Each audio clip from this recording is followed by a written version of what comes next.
Assalamualaikum warahmatullahi wabarakatuh. Yang saya hormati Bapak Dr. Ihrom MAG selaku dosen pengampu mata kuliah Dasar-Dasar Manajemen Pendidikan, dan tak lupa teman-teman yang saya banggakan. Di sini saya akan mempresentasikan hasil kerja saya yang berjudul Kepemimpinan Pendidikan. Yang pertama yaitu pengertian kepemimpinan pendidikan. Kepemimpinan berasal dari kata pemimpin yang memuat dua hal pokok, yaitu pemimpin sebagai subjek dan yang dipimpin sebagai objek. Kata pemimpin mengandung pengertian mengarahkan, membina atau mengatur, menuntun, dan juga menunjukkan ataupun mempengaruhi. Pengertian kepemimpinan secara luas dapat diartikan sebagai suatu proses mempengaruhi suatu kelompok yang terorganisir atau suatu seni dalam mempengaruhi perilaku orang lain dan mengarahkan potensi untuk melakukan pekerjaannya dalam mencapai tujuan organisasi. Dengan kata lain, kepemimpinan merupakan suatu usaha untuk menghimpun atau mensinergikan semua potensi organisasi untuk meningkatkan kualitas pelayanan organisasi. Perbedaan kepemimpinan dan manajemen. Manajemen merupakan ilmu dan seni dalam mengatur, mengendalikan, mengkomunikasikan, memanfaatkan sumber daya yang ada dalam organisasi, dan memanfaatkan fungsi-fungsi manajemen yaitu planning, organizing, actuating, dan controlling agar organisasi dapat mencapai tujuan secara efektif dan efisien. Manajemen pendidikan adalah suatu kegiatan atau rangkaian kegiatan yang berupa proses pengelolaan usaha kerjasama sekelompok manusia yang tergabung dalam organisasi pendidikan untuk mencapai tujuan pendidikan yang telah ditetapkan sebelumnya, dengan memanfaatkan sumber daya yang ada dan menggunakan fungsi-fungsi manajemen agar tercapai tujuan secara efektif dan efisien. Kepemimpinan atau yang sering disebut dengan leadership adalah suatu kekuatan untuk memimpin. Kepemimpinan merupakan kemampuan yang memiliki nilai seni alam gerakan, mengelola, mengarahkan, dan mempengaruhi kinerja sebuah kelompok dalam upaya untuk mencapai tujuan yang diharapkan. Pemimpin pendidikan adalah kemampuan untuk menggerakkan pelaksanaan pendidikan agar tujuan pendidikan yang telah ditetapkan dapat dicapai secara efektif dan efisien. Yang ketiga yaitu tentang gaya kepemimpinan. Pertama, gaya kepemimpinan otokratis. Gaya kepemimpinan otoriter atau authoritarian adalah gaya pemimpin yang memusatkan semua keputusan dan kebijakan yang diambil dari dirinya sendiri secara penuh.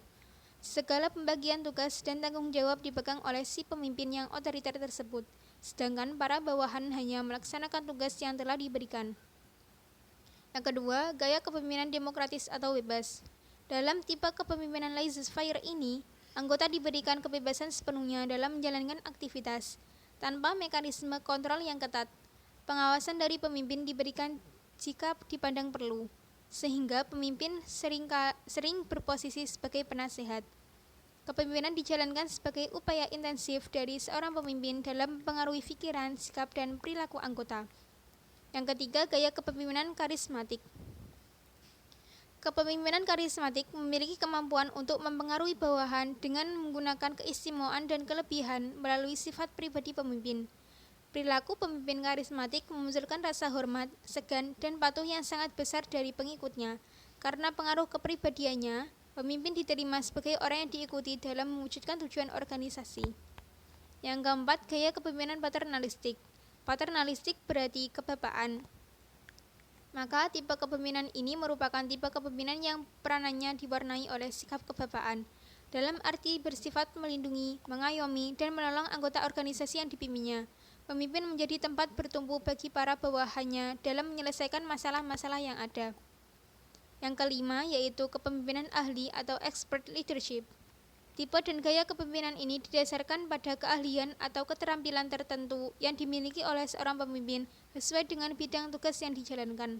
Keahlian tersebut dalam realitasnya dapat digunakan dalam membimbing dan mengarahkan orang dalam melaksanakan pekerjaan serta memecahkan masalah-masalah. Materi selanjutnya yaitu tentang teori kepemimpinan. Yang pertama, teori Gridman. Teori ini mengemukakan pemimpin merupakan bakat atau bawaan sejak lahir dari kedua orang tua. Teori ini melihat kekuasaan berada pada sejumlah orang-orang tertentu yang memiliki proses pewarisan, memiliki kemampuan memimpin atau karena keberuntungan memiliki bakat untuk menempati posisi sebagai pemimpin. Yang kedua, teori sifat atau karakteristik. Teori ini mengemukakan bahwa seorang dapat menjadi pemimpin apabila memiliki sifat-sifat atau karakteristik kepribadian yang dibutuhkan oleh seorang pemimpin. Yang ketiga yaitu teori perilaku. Teori ini bertolak dari pemikiran bahwa kepemimpinan untuk mengefektifkan organisasi tergantung pada perilaku atau gaya bersikap atau gaya bertindak seorang pemimpin. Dengan demikian, berarti teori ini juga memusatkan perhatiannya pada fungsi-fungsi kepemimpinan. Yang keempat, teori situasional. Menurut teori ini, seorang pemimpin akan memperhatikan faktor-faktor situasional yang terdapat dalam organisasi.